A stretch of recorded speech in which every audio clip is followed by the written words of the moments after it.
All right, guys, what's going on? Welcome in. So one thing that a lot of people are talking about, a lot of Jets fans, is the potential or the possibility of adding Vikings quarterback Kirk Cousins via trade, whether it's now, in a couple weeks, at the trade deadline. And this is really stemming from two things. Number one, they lost two close games to the Buccaneers, and then, of course, on Thursday night to the Philadelphia Eagles.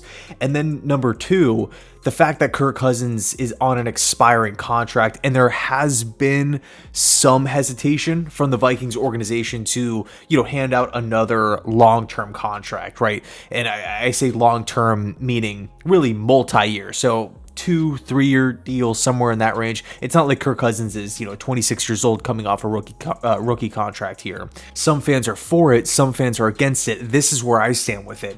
When I think about Cousins as an NFL player, quarterback of the Vikings, and really throughout his career, going back to Michigan State, I've always liked Cousins. I've liked him a lot. I feel like to play QB at the NFL level consistently like he does year after year after year after year is pretty remarkable, right, in this day and age. And, I guess you can kind of push back and say, hold on, man, you're a Jet fan.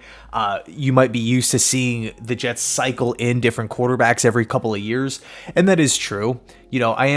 I've always been a bit envious of teams, even if they aren't like considered the best quarterbacks in football, but teams that always have the QB position figured out, right? Where it's never a question mark.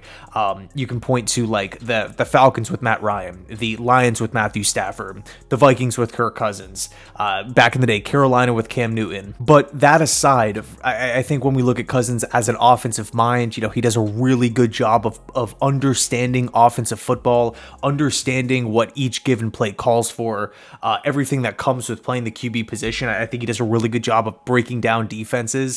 And when you need him to, he can be that game manager to where he's not play. He can reel it back in a bit. So I really like Kirk Cousins, and I feel like if in this hypothetical, if the Vikings made him available and he wants to come to the Jets and everything's on board and news breaks tomorrow, hey, the Jets are acquiring Kirk Cousins, I'm going to be totally pumped up. But if I put myself in the shoes of a Vikings fan, of a Vikings front office member, I think this is kind of where it gets a little weird.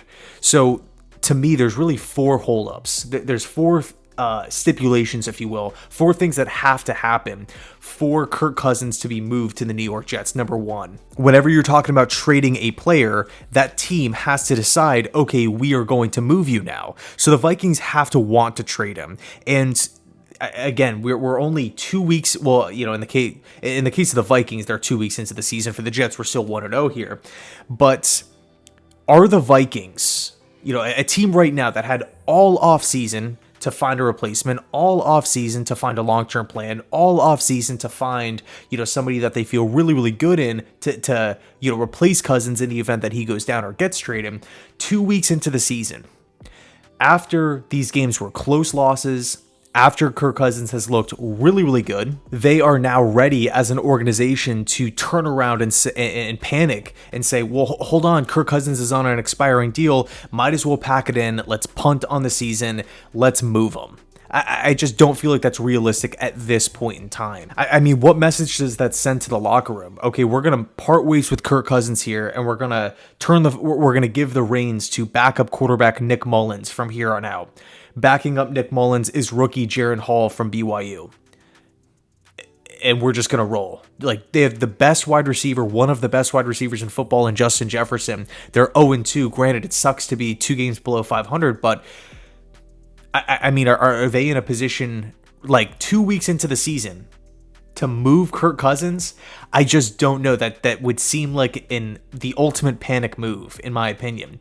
Number two, Kirk Cousins has a no trade clause. So if the Vikings do reach that point where they're throwing their hands up and they're like, all right, we got to move Cousins. We don't want him long term. The Jets are interested. Let's strike a deal. Cousins has to be interested. He has to want to go to the New York Jets.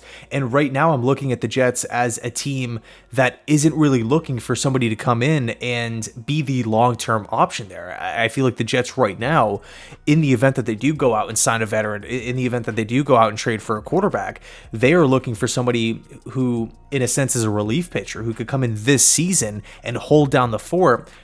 put out a good enough product at the quarterback position until Aaron Rodgers comes back.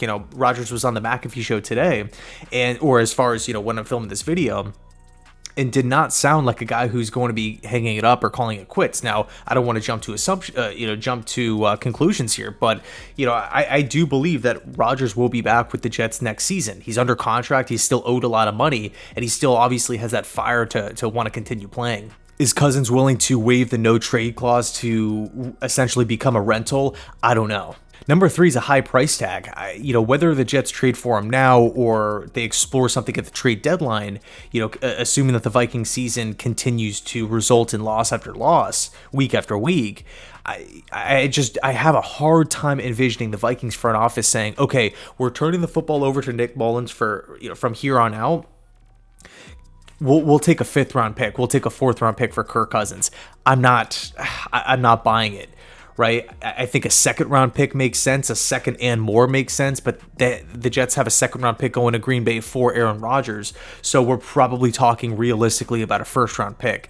Do the Jets want to trade a 1st round pick to the Vikings for 8 weeks of Kirk Cousins? And mind you, it's 8 weeks of football, 8 to 9 weeks. Not games necessarily, because there is that transition period where they get Cousins in the building. It's not like they would trade for him on Wednesday and he's starting that Sunday. So I feel like there's probably at least a 3-week period that is going to have to take place to, for Cousins to get accustomed to everything. Do the Jets want to give away a 1st round pick to go get Cousins in the building and him potentially play from week, let's call it 11 on? So weeks 11 through 18 here, with the understanding that Cousins probably will not be back next season. I feel like that is a pretty big price tag. And then the 4th point, I kind of already mentioned it, but it's, the intention of bringing Cousins back. I just don't really feel like it's there. Rodgers, again, it does seem like it's full steam ahead. He's going to be attacking the rehab process. He's still super excited about what he's put into the Jets organization, where the Jets team is at. And, it really seems like he has deep-rooted connections with the team already. I just, call me crazy, I just don't see him retiring. I just don't see him hanging it up 4 plays into his Jets career. Maybe that changes. Maybe I'm crazy, but no, I think Rodgers will be back with the team next season. So sorry about that. So my camera battery ended up dying yesterday before I had to go to work, and I just didn't have enough time to charge it up. But basically what I was saying was, I love Kirk Cousins. If news comes out, next week at some point that the Jets are, interested, they're going to pursue it, and whatever the case may be, the Jets are acquiring Kirk Cousins. Of course, I'm going to support the move. I just don't know if it benefits Minnesota really at all. Right, it's one thing if they're winless at the trade deadline and it is a full send into a rebuild. But again, just based off of the offseason moves that the Vikings have made so far, I just cannot, realistically speaking, objectively speaking, I just have a hard time envisioning Kevin O'Connell, this Vikings organization, turning the football over to Nick Mullins and saying, "You're our guy from here on out." I just don't know if I can fully buy into that. So anyway, let me know your thoughts down below in the comment section. Enjoy your Saturday. Enjoy your weekend. Thanks a lot. And as always, go Jets.